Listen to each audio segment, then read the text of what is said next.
बिस्मिल्लाहिर्रहमानिर्रहीम। अस्सलामु अलैकुम वरहमतुल्लाहि वबरकातुहू। इस्लामियात जमात अव्वल में खुशामदीद। मैं हूं आपका मुअल्लिम हाफिज़ मोहम्मद अरसलान और हमारा आज का बी लिफ्ट है नंबर 29। तो चलते हैं हम अपने बी लिफ्ट की जानिब। प्यारे बच्चों, किताब पर मौजूद ये तसलसल है जिसे उम्मीद है तमाम तलबा सॉल्व कर चुके हैं। हमारा आज का बी लिफ्ट है अमली ज़िंदगी में अच्छे अखलाक की खसूसियात को अपना सकें। अच्छे अखलाक। प्यारे बच्चों, पिछले लेक्चर में हम ये जान चुके हैं कि अच्छे अखलाक से क्या मुराद है। अच्छे अखलाक से मुराद वो अच्छी आदत हैं जो कि आप अपने घर में, अपने स्कूल में और इसी तरह अपने मोहल्ले में आप अदा करते हैं। यानी कि आपने किसी को मुस्कुरा कर सलाम किया, अच्छे तरीके से गुफ्तगू की, वालिदैन की खिदमत की, असातिज़ा का जो लेक्चर है उसको तवज्जो के साथ सुना, तो ये सारे की सारी चीज़ें क्या हैं, ये अच्छे अखलाक हैं।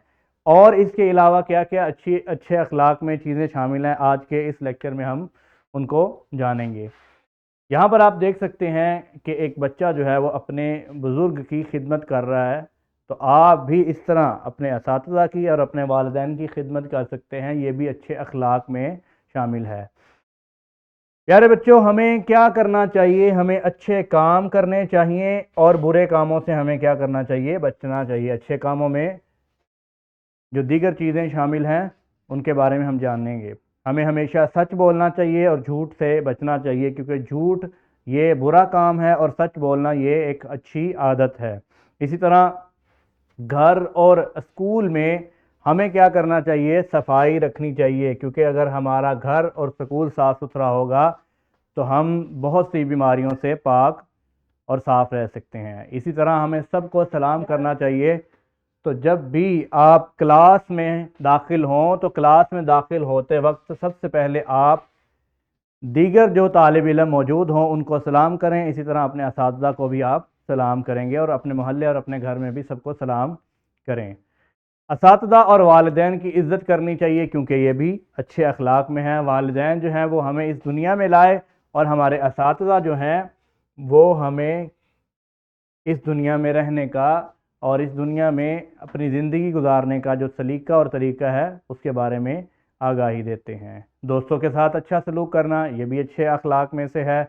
इसी तरह पड़ोसियों यानी हमसायों का आराम का ख्याल करना ये भी अच्छे अखलाक हैं। और सबके साथ नरमी से बात करना भी अच्छे अखलाक में शामिल है। इसी तरह दूसरों की चीज़ उनकी इजाज़त से लेनी ये भी अच्छे अखलाक में है। यानी कि आप क्लास में मौजूद हों और आप किसी भी अपने साथी की कोई चीज़ लेना चाहते हैं तो क्या करेंगे? सबसे पहले आप अपने उस साथी से, अपने दोस्त से क्या करेंगे? इजाज़त लेंगे कि ये मैं आपकी चीज़ इस्तेमाल करने लगा हूँ, लिहाजा मुझे इजाज़त दें। तो अगर आपको इजाज़त मिल जाए तो फिर आप जो है वो उसकी चीज़ इस्तेमाल कर सकते हैं। इसी तरह दूसरों की मदद करना भी अच्छे अखलाक हैं। और मदद करने वाला जो है वो क्या करेगा? शुक्रिया अदा करेगा। किसकी? जिसकी मदद की जा रही है वो शुक्रिया अदा करेगा मदद करने वाले की। हमें क्या चाहिए कि हम खुश अखलाकी को इख्तियार करें, क्योंकि इससे ही हमारा मुआशरा जो है वो बेहतर होगा। अच्छे अखलाक अपनाने से अल्लाह ताला राज़ी होता है इंशाअल्लाह। प्यारे बच्चों, किताब पर ये मौजूद मरकज़ियत है जिसमें सारी वो खसूसियात लिखी हुई हैं जो कि अच्छे अखलाक हैं। तो आप इनको पढ़ें और इन पर अमल करने की कोशिश करें। इस तरह किताब पर ही मौजूद ये तदरीसी जांच है, इसको आप अपने कमरा जमात में हल करेंगे। और किताब तमरीन व जायज़ा पर इस सबक से मुतल्लिक़ा ये निखार है जिसको आप अपने घर से हल करके लाएंगे। अपना ख्याल रखिए। अस्सलामु अलैकुम व रहमतुल्लाहि व बरकातुहू। अल्लाह हाफ़िज़।